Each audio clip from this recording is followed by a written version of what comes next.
Décidément, la frontière entre le réel et virtuel est bien mince. Salut à tous! Alors aujourd'hui, dans ma rubrique ces films méconnus que j'aime bien, j'ai choisi de vous parler d'un film d'horreur, ou du moins horrifique, américain indépendant sorti en 2021, réalisé par Jane Schoonbrun, et donc intitulé We Are All Going to the World's Fair, avec dans les rôles principaux Anna Cobb et Michael G. Rogers. Le résumé en quelques mots, donc Casey, une adolescente, participe à un défi horrifique en ligne. Elle prononce la phrase I want to go to the World's Fair 3 fois devant son écran d'ordinateur et commence à documenter son expérience. Alors qu'est-ce que je pense de ce premier film de James Coonbrun, en tout cas son premier film de fiction? Elle avait auparavant réalisé quelques films documentaires. Eh bien, c'est un vrai petit bijou, un bon petit ovni. Alors, ben, commençons par la mise en scène. Alors, d'entrée de jeu, on a beaucoup de plans séquences pour illustrer l'extrême solitude dans lesquels vivent Casey et son correspondant, un certain JLB, donc joué par Michael G. Rogers, beaucoup plus âgé qu'elle d'ailleurs. Et donc voilà, ce sont des plans séquences très longs, d'ailleurs, sans en dire trop, le plan séquence d'ouverture dure pas loin de 10 minutes, enfin 8 minutes pour être précis. Et ces plans séquences, en fait, ce sont souvent des plans fixes, donc c'est-à-dire des plans un petit peu ici comme moi qui suis en train de vous parler d'un film. Eh bien voilà, ici on va voir la jeune Cassie, qui va parler face caméra de son ordinateur, donc en plan fixe, comme moi, et cependant une bonne dizaine de minutes. Voilà.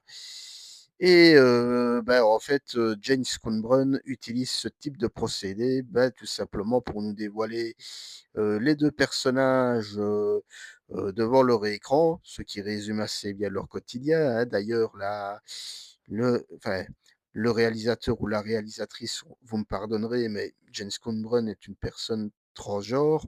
Donc bref, James Coonbrun nous fait bien comprendre que ces personnages sont perdus dans leur vraie réalité. Alors on n'en saura pas plus, si ce n'est que Casey vit visiblement seul avec son père et que, au détour d'une phrase, on comprend que les rapports entre les deux sont pas évidents.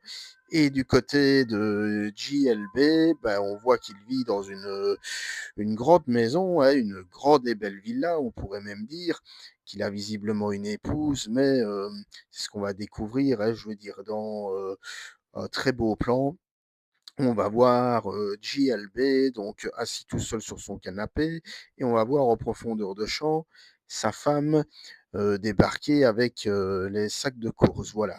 J'ai envie de dire un petit peu comme dans Sixième Sens, sauf qu'ici, c'est dans le film de James Cameron, on est ancré dans le réel, hein. Je veux dire, c'est pas JLB n'est pas du tout un fantôme, c'est bel et bien un être humain. Donc tout ça pour bien nous faire comprendre l'extrême solitude de ces deux protagonistes. Pardon.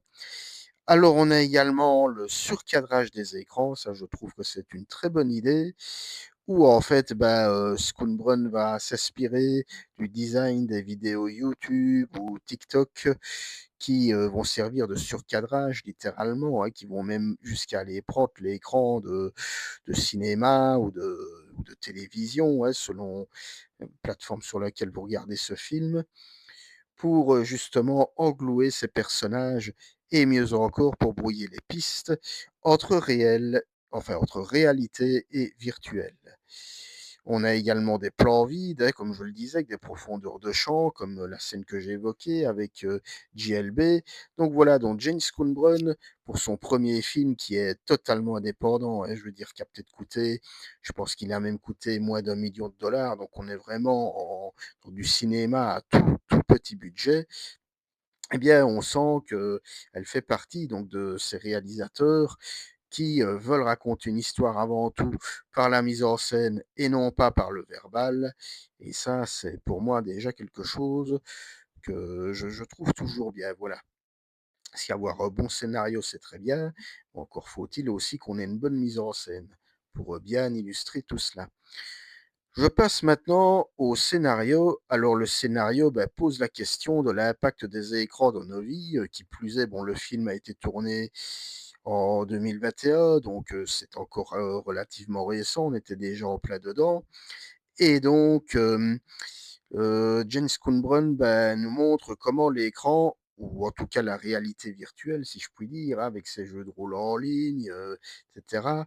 Parce qu'il s'agit quand même d'un jeu, hein, je ne l'ai pas dit, mais quand même relativement morbide, hein, le World's Fair, où en gros, bah, vous devez, vous filmer en train de dormir, voire même en train de dire ce que vous pensez de la vie et on verra par la suite et c'est là-dessus que, la touche horrifique, se fait sentir, eh bien, elle peut créer des, on peut le dire, hein, je veux dire des zones de folie dans la tête, de ses utilisateurs, voilà.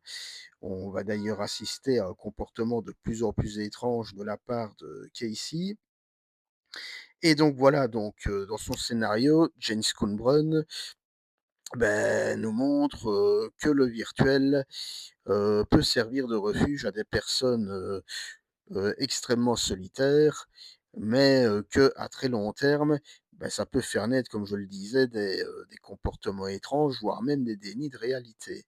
Voilà et c'est très bien retranscrit donc par Schoenbrunn qui justement minimise pardon, volontairement les effets de style. Donc voilà, pas de jump scare, au contraire une authenticité brute, hein, je veux dire, elle va elle va filmer donc volontairement parfois les visages de ces personnages en très gros plan, hein, tel point que des fois on n'est pas très loin, je veux dire, du dogme, ou du found footage, hein. Donc le dogme, c'était, procédé cher à Lars von Trier, hein, ou encore à Harmony Korine avec leur film, Les Idiots et Julia Donkey Boy ou encore le plus connu, Feston de Thomas Vinterberg, où on a l'impression que en fait les personnages sont filmés avec une simple caméra et ici donc Schoenbrunn va, comme je le disais, flirter avec le found footage. Alors le found footage, hein, que vous connaissez si vous avez vu des films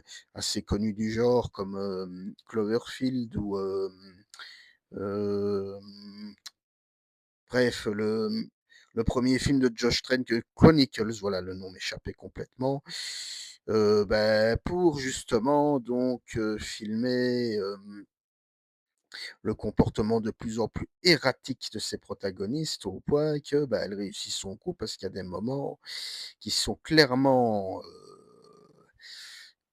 malaisants, voilà et aussi la grande force du scénario, c'est qu'elle ne surexplique pas les rapports familiaux de ces personnages. Voilà, comme je le disais, on n'a que 2 personnages dans le film, hein, donc Casey et LJB.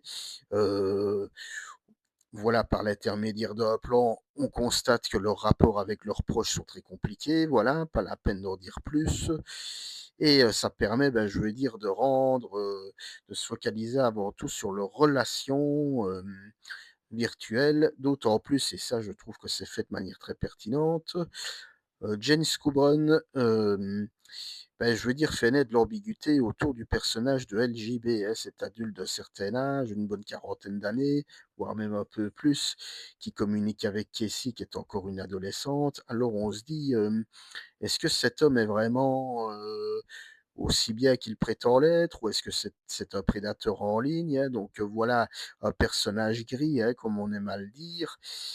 Alors, sans en dire plus, bon, voilà, on sent bien que LJB, il est là depuis, visiblement très, très longtemps et on pourrait se dire que Casey pourrait, pourquoi pas, finir comme lui, hein, je veux dire en quelque sorte. Mais voilà, mais en aucun cas, James Coburn laisse le soin aux spectateurs de décider en quelque sorte, de ce qu'on pense de leur sort, de leur idée et donc elle ne juge jamais, ces personnages, que du contraire. Voilà tout ce que j'avais à vous dire sur, ce premier film de James Coburn, donc We Are All Going to the World's Fair, ouais, donc très bon premier film.